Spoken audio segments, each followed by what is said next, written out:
آپ روزہ ہیں کس کو پتا ہے؟ میں روزہ ہوں کس کو پتا ہے؟ یہ راز ہے میرے اور اللہ کے درمیان. آپ روزہ ہیں یہ راز ہے آپ کے اور اللہ کے درمیان. بہت سارے موقع آپ کے پاس ہیں دن بھر میں, فجر سے لے کر عصر تک کئی مرتبہ وضو میں جانا پڑتا ہے. باضابطہ آپ کلی کر رہے ہیں, آدھا نگل جاتے, کس کو خبر ہے؟ یا کہیں چھپ کر کے کوئی ہلکی سی چیز چبا لیتے, کس کو خبر ہے؟ حلق سوکھا ہے شام کے وقت میں اور پیٹ بھی پیٹ سے لگنے آ جاتی ہے, لیکن اس وقت بھی وہ نہ پانی کا ایک قطرہ حلق میں ڈالنا چاہتا ہے, نہ کوئی چیز چھپ کر کے چبانا چاہتا ہے. مجھے بتاؤ میرے عزیزو, کیوں اپنے آپ پر یہ تکلیف اور اپنے آپ پر یہ زیادتی کر رہے ہو؟ آپ کو اندازہ ہوتا ہے یہ میں زیادتی نہیں کر رہا, نہ یہ اپنے آپ کو تکلیف میں ڈال رہا ہوں, یہ میرے رب کی رضا ہے, میں اسی پر قائم ہوں.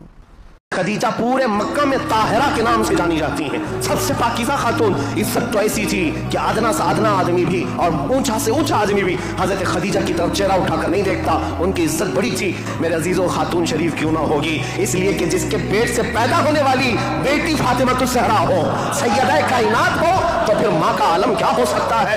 رسول کریم صلی اللہ تعالیٰ علیہ وسلم کی یہ شریک حیات, یہ رفیق حیات, یہ محبوب رب العالمین سیدہ خدیجہ حضور کی ایسی وفا شعار خاتون بن کر کے رہی کہ اللہ کی قسم آج بھی پوری روئے زمین پر جو میرے آقا کی اولاد سادات کے نام سے جانی جاتی ہیں وہ کہیں اور نہیں, وہ خدیجہ کی پیٹ سے پیدا ہونے والی اولاد ہے. حضرت خدیجہ کے بطن سے میرے آقا کی 6 اولاد ہوئی, 3 بیٹے اور 3 بیٹیاں. رسول کریم صلی اللہ تعالیٰ علیہ وسلم کی 6 اولاد کی ماں حضرت خدیجہ ہے. سنو حدیث پاک, قیامت کے دن حساب و کتاب ہوگا اور جنت میں جانے کا پروانہ کچھ لوگوں کو مل جائے گا اور سب جنت کی طرف جا رہے ہوں گے. اس میں بہت سارے لوگ ہیں جو پل صراط پر چل کر کے جنت پہنچیں گے. اب جب کافی لوگ جنت کے دروازے پر پہنچیں گے, ایک جماعت ایسی ہوگی جو پورے راستے میں کہیں نظر نہیں آئی, جنت جانے کے راستے میں کہیں نظر نہیں آئی, لیکن جنت کے دروازے پر وہ پہلے سے موجود تھے. چلے تھے نہیں چلے تھے کسی نے دیکھا ہی نہیں. دوسرے جنتی ان سے پوچھتے ہیں اس جماعت سے کہ تم یہاں کیسے پہنچے اور یہ انعام کس بات کا ہے تمہارے لیے؟ تو وہ جنتی کہتے ہیں ہمیں روزے داروں کی جماعت میں رکھا گیا, ہمارے روزے اللہ کو پسند آئے اور آج رب تبارک و تعالیٰ کا حکم ہوا کہ ساری دنیا سے چھپ کر تم میرے لیے روزہ رکھتے تھے, دنیا کو پتا نہیں تھا تم بھوکے ہو پیاسے ہو, اور اے بندو آج سارے لوگوں کی نظروں سے چھپا کر میں تمہیں جنت پہنچاؤں گا. وہ ایک جماعت ایسی ہے جو راستے پر چلتی ہوئی نظر تو نہیں آئی لیکن جنت میں پہنچ گئی, وہ روزے دار. جوان بچیاں کیوں اپنے ماں باپ کو ٹھکرا رہی, وہ جوان لڑکے کیوں اپنے ماں باپ کو غیر اہم سمجھتے ہیں؟ 4 دن کی دوستی کر کے دوست کو اہمیت دینے لگ جاتا ہے لڑکا, یہ کہتا ہے یہ میرا دکھ سکھ کا ساتھی ہے. تیرا باپ کیا تھا, پھر تیری ماں کیا تھی جو 9 مہینے درد سنبھال کر کے تجھے اٹھا کر چلتی رہی؟ قرآن کہتا ہے جس ماں کے بارے میں وہ وضعتہ کرہا, ایسی تکلیف میں جنم دی ہے, ماں کی 39 ہڈیوں سے روح نکل چکی ہو, وہ اس قدر درد دے کر کے اور اس ماں کو ٹھکرا کر کے چلا جائے بندہ. اور ماں اگر رات کو پکارے کہ بیٹا کہاں اتنی دیر سے کیوں نہیں آیا, تو اس کو برا لگنے لگ جاتا ہے. اور وہ لڑکے بس عیاشی کی طرف بلاتے, ان کے ساتھ پوری رات گپے لگائے, ماں باپ کے ساتھ وقت کیوں خراب لگنے لگتا ہے؟ اس سب کا کارن ایک ہے, قصور ان بچوں کا نہیں ہے, ان کے ماں باپ کا ہے جو تربیت میں. قیامت کے دن جانتے ہو کہ بچے اپنے ماں باپ کے خلاف مقدمہ کریں, اللہ تعالیٰ سے یہ کہیں گے کہ مولا ہمارے ماں باپ کو دکھا, وہ کہاں ہیں؟ پوچھا جائے گا کیوں؟ کام اپنے پیروں سے انہیں روندنا چاہتا, آج ہم جہنم میں جا رہے ہیں تو اس کی وجہ ہمارے ماں باپ ہے. ہمیں خوف خدا نہیں دکھایا, ہمیں حب رسول نہیں سکھایا. سیدنا عبداللہ ابن مسعود رضی اللہ تعالیٰ عنہ غمگین بیٹھے ہوئے تھے, نبی پاک صلی اللہ تعالیٰ علیہ وسلم کا گزر ہو رہا تھا. آپ نے دیکھا, حضرت عبداللہ ابن مسعود سے پوچھا کہ غم کیوں ہے, تو آپ خاموش رہے. تو اللہ کے نبی صلی اللہ علیہ وسلم نے ایک جملہ فرمایا جو آج ہم سب کے لیے سبق ہے میرے عزیز. فرماتے ہیں لا تکثر ہمک ما یقدر یکن, اپنے غم کو زیادہ مت بڑھا, جتنا لکھا ہے اتنا مل کے رہے گا. وما ترزق یاتک, جتنا اللہ نے رزق لکھا ہے وہ آ کر رہے, وہ تیرے پاس آ جائے. غم کب بڑھتے ہیں انسانوں, ہمارے اندر جو ٹینشن جس کو آپ کہہ رہے ہو, فرسٹریشن کہہ رہے ہو, یہ سب چیزیں انسان کی زندگی میں کب آتی ہیں؟ جب یہ اپنی لو اور اپنی خواہشات دنیا سے لگاتا ہے. خالق سے اگر لگاتا ہے تو پھر اس کے غم نہیں بڑھتے بلکہ غموں کا مداوا. اسی لیے بزرگوں نے فرمایا کہ اگر ٹینشن فری جینا چاہتے ہو تو انسانوں سے امیدیں کم کر لو, اللہ کی ذات سے یقین بڑھا لو.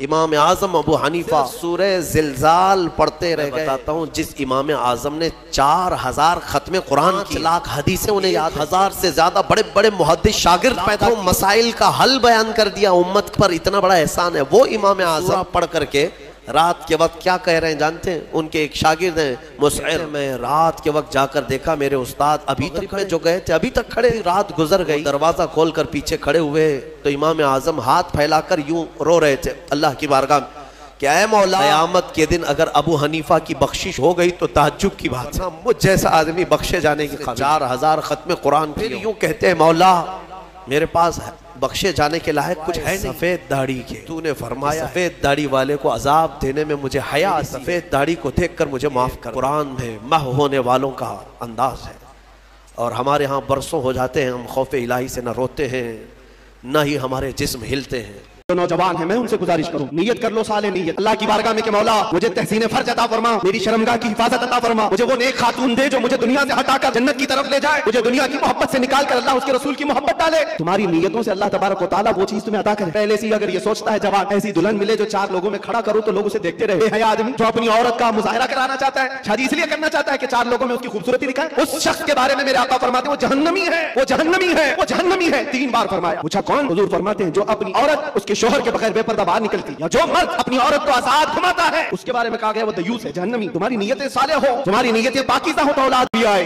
حضور پاک صلی اللہ تعالیٰ علیہ وسلم نے صحابہ سے پوچھا سب سے غریب آدمی کون ہے تم جانتے ہو؟ صحابہ نے کہا اللہ کے نبی زیادہ جانتے ہیں۔ آقا فرماتے قیامت کے دن ایک بندہ ایسا ہوگا جس کی نمازیں بھی بہت تھی، صدقات و خیرات بھی بہت تھے، حج بھی کیا تھا، زکوٰۃ بھی دیا تھا، عمرے بھی تھے، نفل عبادتیں بھی تھی، اس کی بہت نیکیاں لے کر کے آیا تھا، لیکن جس وقت وہ عدالت الہی میں پیش ہوا تو کئی لوگ کھڑے ہو گئے، ادھر سے ادھر سے آئے، رب تعالیٰ سے کہنے لگے مولا یہ نیک تو بہت ہے، نمازیں اس کی بہت ہے، حج بھی کیا ہے، عمرے بھی کیا ہے، لیکن میرے پیسے بھی دبا کر رکھا تھا۔ کوئی کہتا ہے کہ مولا میرا حق اس کے اوپر بنتا ہے، اس نے مجھے گالی دی تھی۔ کوئی کہتا ہے کہ مولا میرا بھی حق بنتا ہے، اس نے مجھے مارا تھا۔ کوئی کہتا ہے مولا میرا بھی حق بنتا ہے، اس نے میرے پیٹھ پیچھے مجھ سے چغلی کی تھی اور لڑانے کی کوشش کی تھی، میرا حق بنتا ہے اس پر۔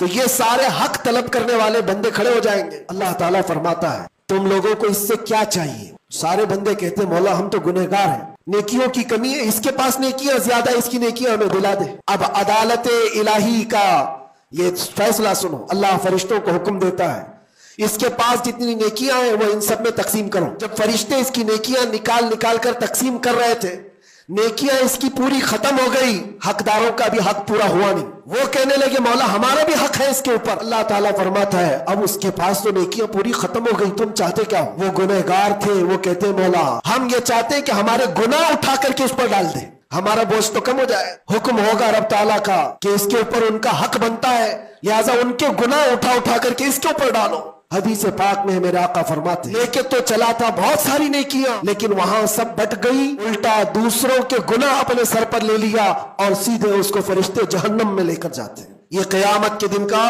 سب سے مفلس آدمی ہے، سب سے غریب۔ اسی لیے اے لوگوں حقوق العباد میں کبھی گرفتار مت ہونا، دنیا میں کسی کا حق دبا کر مت رکھنا۔